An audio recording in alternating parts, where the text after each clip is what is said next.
الذین استجابوا لله، هغه کسانو چې اطاعت وکړه د الله او د رسول، من بعد ما اصابهم القرح، پس له دې چې رسېدلی دوی ته زخمونه، للذین احسنوا منهم، دغه کسانو دپاره چې نیکې کړې وه له دوی نه او تقوا یې کړې وه، اجر عظیم. دا داسې چل و طالبانو د احد جنگ، دې ته طالبانو هغه ویلې څه ورته وایي، حمراء الاسد ورته ویلې، دې ته طالبانو غزوه د حمراء الاسد وایي. یوه بدر الصغرا او یو حمراء الاسد و.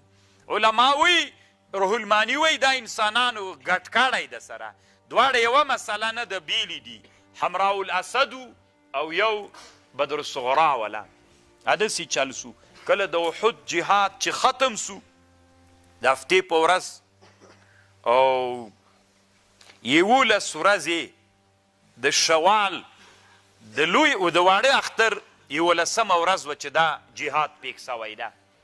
دا غزوه د احد هفتې ورځ چې جنګ وسو، سبا یکشنبې ورځ راغی، نو کاپیران لاړل، مزل یې وکړ، بیرته مکې ته لاړ، ډېر لرې نه راغلي ول، 8 شپې طالبانو پیاده مزل د دومره لرې نه راغلي و کاپیران مدینې ته، انتقام دپاره که بدر کې دوی وژل سوي ول.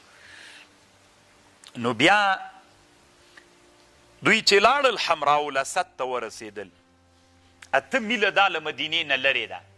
نو چې حمراء الاسد ته ورسېدل، هلته دوی اراده وکړله چې بیرته را روان سي، او ځان سره مشوره وکړله چې مسلمانان خو هم تیار ضعیفه کړي دي، قومندۍ خرابه ده، راځئ بیرته ورسو، سم جنګ ورسره وکړو، ټول له بیخه وباسو، ورک به سي ټول مسلمانان. نو دلته په حمراء الاسد کې دوشنبه، سه شنبه، چهارشنبه پاتې سول. نو حمراء الاسد نه بیرته مدینې طرف ته را روان سول. چې مدینې منورې طرف ته را روان سو، دلته یو سړی و معبد ابن ابي معبد الخزاعي نومیده. طالبانو کله کله انسانانو کې بعضې داسې قومونه وي چې الله په هغه قوم کې عیبة الخیر ګرځولي. روح المانی وی دا بني خزاعه مسلمانان نه ول، طالبانو لا ایمان نه و راوړی، خو بیا هم عیبة الخیر ول. عیبه موږ پنډکای ورته وایو، څه کالي چې وتړې پنډه وتړې که نه، دې ته عیبه وي عربي کې، عیبة الخیر. دوی د مسلمانانو په حق کې د خیر ګوډی و. نو دا معبد ابن ابي معبد الخزاعي د هغه سره مخصو رسول علیه السلام سره له کاپیرانو سره دی له مدینې نه روانو. د معبد ابن ابي معبد الخزاعي له مدینې نه روانو، مشرک و دی، ایمان یې نه و راوړی.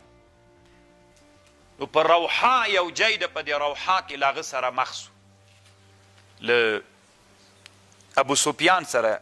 ابو سفیان ورته ویلې وي، هغه ده ورته ویلې وي چیرې ځې ابو سفیانه؟ هغه ورته ویلې وي هغه ته روان یم. رسول الله ورته وښوده چې هغه ته بیرته ورځم چې له بیخه یې وباسو. نو ده ورته ویلې زوی دې مړ سه، دومره مسلمانان راوتلي دي که نه؟ هغه کوم مسلمانان چې هغه مخکې سب تیر جدا کړی نه و راوتلي، هغه هم راوتلي دي، او دومره سخت په غوسه دي که نه ولاکه یو هم ژوندی پرېږدي. دوی په زړونو کې رعب ور واچو.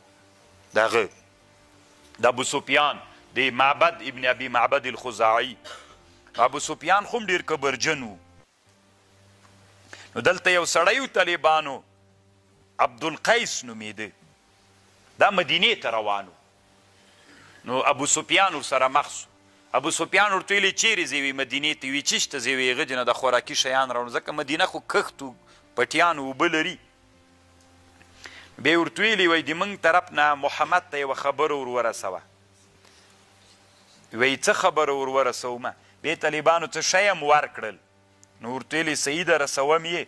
نو بیا بیرته چې راغی نبي علیه السلام ته یې ویلې چې ابو سفیان او لښکر یې را روان دي د جنګ دپاره، او ډېر په غوسه دي، تاسې نه انتقام اخلي. نو هغه صحابه ته چې دا خبر را ورسېده، رسول صلی الله علیه وسلم و صحابه ویلې حسبنا الله و نعم الوکیل. دغه حمراء الاسد کې نبی صلی الله علیه وسلم طالبانو اعلان وکړ نبی علیه السلام صحابه ورته ویلي وروسته اوس دلته بیا راځي نبی علیه السلام صحابه ورته ویلي چې ځو د کاپیرانو ته ورځو مخته ورځو او مقابله ورسره کوو بیا ټول هغه صحابه چې پرون په جنگ کې زخمیان هم ول داسې وي دیوالونه نیول خو د نبی علیه السلام چې اعلان وکړه چې راځئ ورځو روان سول نو هغوی بیا بیرته وتښتېدل دوی بیرته راغلل نو دا یوه غزوه وه دې ته غزوه د حمراء الاسد وایي خو دې کې جنگ نه ده سوی طالبان او یوه بدرالصغرا ده بدرالصغرا عین دغسې واقعه ده بعضې علماو یو په بل کې ننویستلې ده هغه داسې و چې د بدر جهاد تیر سو چې کله د احد جهاد رښتیا تیر سو د احد جهاد چې تیر سو نو ابو سفیان او نبی علیه السلام په دې عهد وکړو چې راتلونکي کال کې بیا دې موږ او د تاسې جنګ په بدر کې وي دا بدر طالبانو داسې 1.5 سل کیلومتره له مکې نه د مدینې نه د مکې طرف ته ده نو بیا رسول صلی الله علیه وسلم سره وعده کړې وله نو بیا چې همغه کال همغه وخت راورسېده نو ابو سفیان هم راووته ابو سفیان مر زهران ته راورسېد مر زهران مکې ته نږدې یو ځای ده یا عصفان ته راورسېد الله یې په زړونو کې هغه ور واچاو رعب ور واچاو دلته چې بیرته ویلې نه رسول علیه السلام راووتلو صحابهو سره ځکه وعده یې کړې وه بدر ته راغی د صحابهو سره ابو سفیان چې را روان سو زړه کې الله رعب ور واچاو یو سړی نعیم ابن مسعود الاشجعي نومېده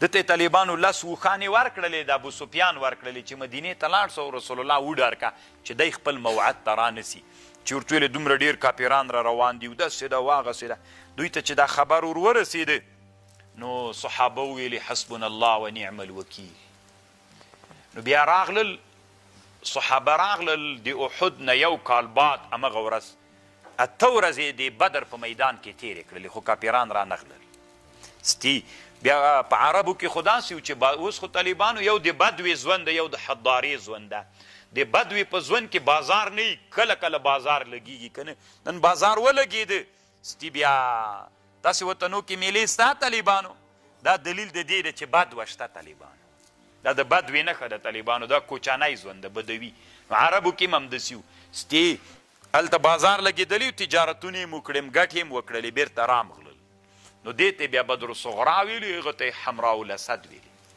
روح المانی وی الذین قال لهم الناس هغه کسان چې ویلې دوی ته خلکو ان الناس قد جمعوا لک خلق تاسې دپاره را جمع سوي دي فخشوهم وډار سئ ترېنه فزادهم ایمانا دغې خبر د دوی نورم ایمان زیات که وقالو حسبنا الله وی ویلی کافی ده دی مونږ الله ونعم الوکیل الله ښه متصرف و ښه کارسازه ده